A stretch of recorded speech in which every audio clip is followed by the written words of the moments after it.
Welcome to the ParentLife Podcast. My name is Jason Stanland, and I'm the middle school pastor here at Fruit Cove Baptist Church. This is a ministry of Fruit Cove Baptist Church addressing critical topics for parents trying to raise Christian kids. May is Mental Health Awareness Month, and as part of that, we're kind of doing a quick short series talking about different topics that affect those in our community and in our country about mental health and mental health awareness. Today, we are joined by Doug Kowieski again. Doug is, again, the director of the Cove Family Counseling Center here at Fruit Cove.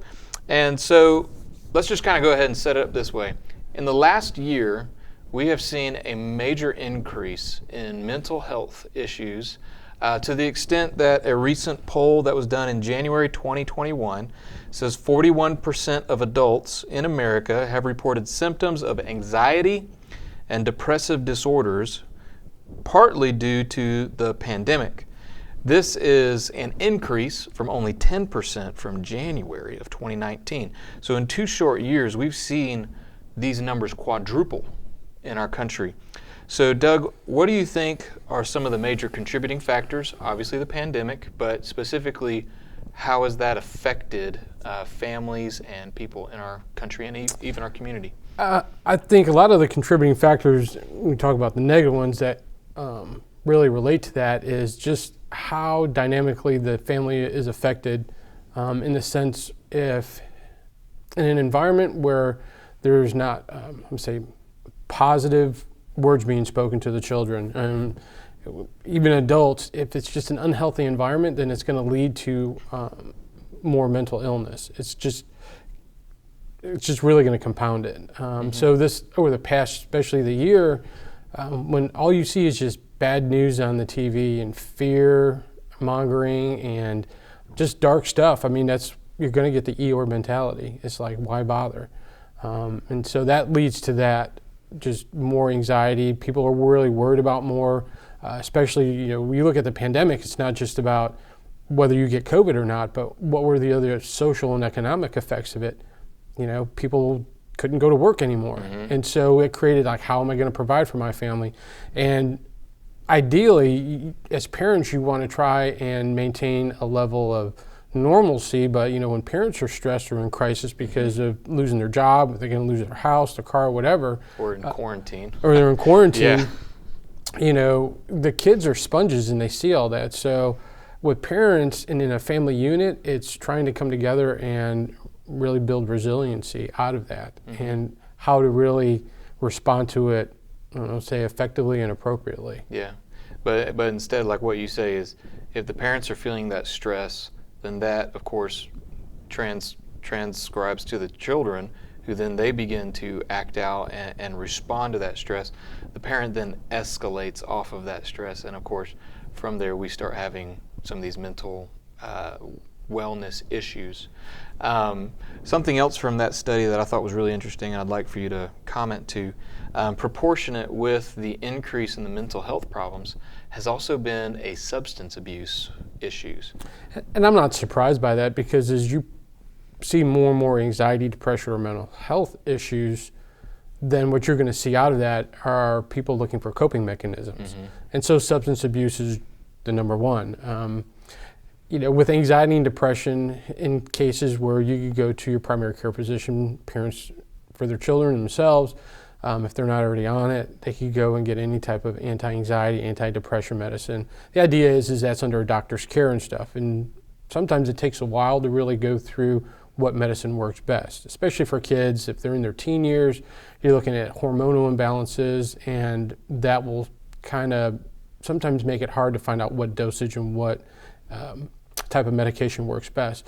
But on the other side of that, the most readily available is you can go use different substance like illegal narcotics or alcohol to try to use as a coping mechanism to deal with that anxiety or depression. And I had, I can't remember if I mentioned it the last time, one of the most shocking things I ever heard is a high school student in our area. She got caught with marijuana on her, but talking to her is like, why? She's like, well, I'd rather be under the influence than sober. Like, she did not want to deal with life at all. And so that was very disturbing, but that is the go-to. I can smoke marijuana and I can feel good. And I've just interactions I've had over the last couple months talking to some teens is like, why? Help me understand why. And they're like, because it just relaxes me. Yeah. So there's this sense like I can go use this stuff. Well, at least it's substance abuse and they just become dependent on it. Right, and it's a coping mechanism because of the stressors, because of the anxieties in their life.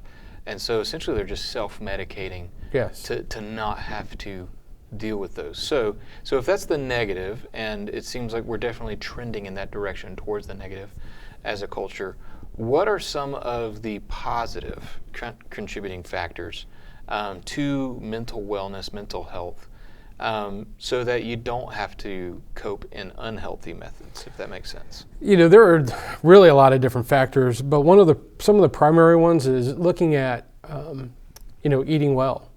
And they've said that for years, where there's a direct correlation with not only your physical health, but mental health, that, garbage in is garbage out. And not to say, like, listen, I love drinking a Coca-Cola and having like a hamburger myself, but I think really balancing out is making sure you're getting vitamins, you're getting all the necessary nutrients and stuff, and not just like eating potato chips and Coke and fries and junk food all the time, because that does have effect, especially on younger kids, and their brains are still developing.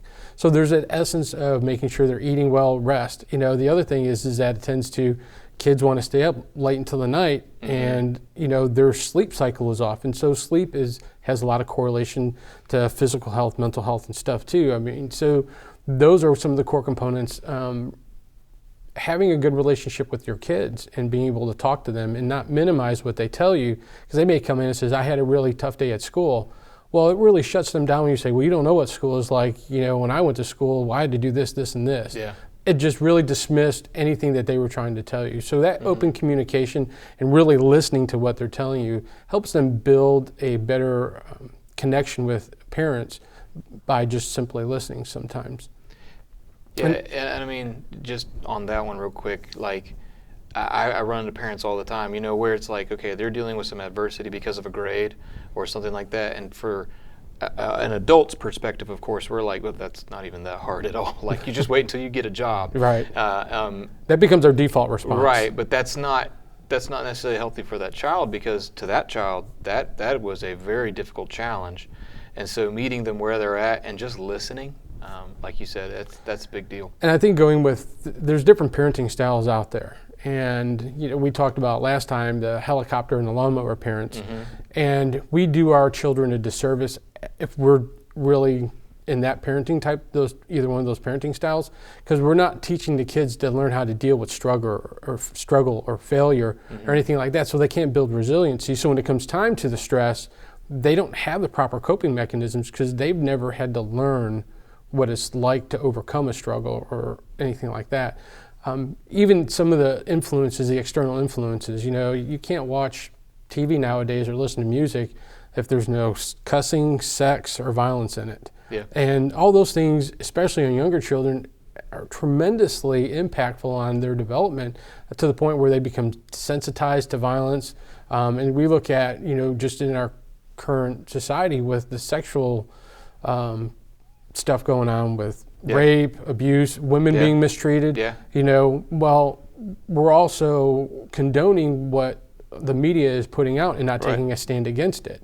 And so those things is we're not really aligning our morals as a society with our Christian morals. I mean, it's like whatever you think is fine is what goes, but as Christian parents, you have to take a stand and say, okay, you can't watch that, you can't listen to that. And because it does affect their mental wellness and just even how they perceive reality, like just what we are condoning for what they see and what they can view on all these different streaming services. They're not fully grasping that in all those situations it's not really reality. Correct. Yeah, and so they come into different relationships either with their peers or a potential dating relationship, and they think this is what's expected because this is what I saw on screen. And that's not even healthy either. And ultimately, also having them involved in the church is help grounding them spiritually and mature spiritually, because in essence, when they're away from the home and they're not in the presence of the parent, which during the school year, they're spending 7.5 to 8 hours a day with their peers, where they go home and when they're really interacting with their parents, it's maybe 1 to 2 hours of just intense interacting with them, not talking about dinner or stuff. You know, I hear from parents like, my kid goes in the room and shuts the door. That seems to be a common thing nowadays, but not allowing that the peers and society outside the family unit is what's ending up raising the kids instead of the parents. So having real intentional time at home, around the dinner table, or whatever that looks like for each family, to continue to build those relationships. Absolutely. Puts you in a position where then you can teach these healthy coping mechanisms to students or to kids so that they can handle the stress and anxiety correctly. And I know the last thing that they really, in this generation, is dealing with is, kids are going to be independent, self-centered in essence, but the lack of gratitude is leading to them like more of an entitled feeling or being enabled.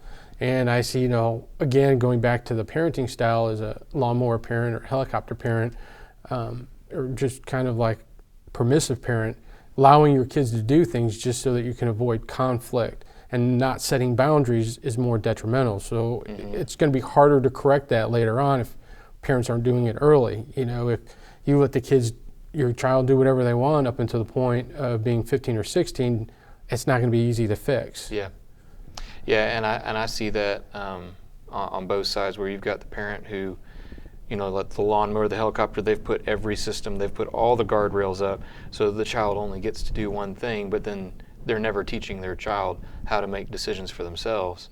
Meanwhile, on the other side, the other end of the spectrum is the parent is kind of negligent in that area and just kind of lets the child run free, and again, not teaching that child how to make wise decision for themselves. And so somewhere in the middle, having that healthy relationship as a family and spending time together, like you said, intentional moments. So if you or a family that or friend or anybody that is struggling right now, according to the statistic, 4 out of 10 of us are dealing with something. And so we need to get kind of on the same page that we don't need to just hide this. We don't need to live in isolation about this. And we need others in community to help us. Please reach out. Don't let them go through this alone. Don't you go through this alone. Please reach out to the Cove Family Ministries. We would love to be here. If you have more, if you would like more information about the Cove or Fruit Cove Ministries, you can go to fruitcove.com. If you'd like to interact with us about this topic or one of our other topics, you can email us at ParentLife@fruitcove.com. Again, thank you so much for tuning in, and we hope to see you next week.